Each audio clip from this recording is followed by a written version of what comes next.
Form पे कौन सा फॉर्म? वो भी 4 लापता अफराद की लवाकी बैठे, वो बोल रहे हैं मेरे घर जाना है, तो प्लीज लेकर जाए, देने दें हमको लाशें।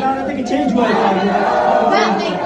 मुझे अभी कॉल आई है, मुझसे कह रहे हैं कि हम चेंज करके दे चुके हैं। मैं आपको चेंज करती हूँ, अगर आपको चेंज करना नहीं आता, आपको सिंपल फॉर्म करना नहीं आता है, चेंज करना आता है। इतना बड़ा डिपार्टमेंट है आपका, आप लोग एक फॉर्म चेंज नहीं कर सकते और इसी में फॉर्म हमें ऑर्डर आते हैं, हम आपको चेंज करके दे देंगे। कितना कौन है आपको ऑर्डर देने वाला, बताएं ना। ये तो हम नहीं बता सकते। कैसे नहीं बता सकते हैं आप? नहीं, सीनियर कौन है? आप मेरा ही डिपार्टमेंट। आप हमारे लिए है ना, बिल्कुल काम कर रहे हैं ना। तो मैं आपको बता रही हूँ कि कोई मैकेनिज्म होता है, उस मैकेनिज्म के ये फैमिलीज कोऑपरेट करने के लिए तैयार है। और कितना वेट करें? कल से आज तक और कॉपरेशन क्या होती है?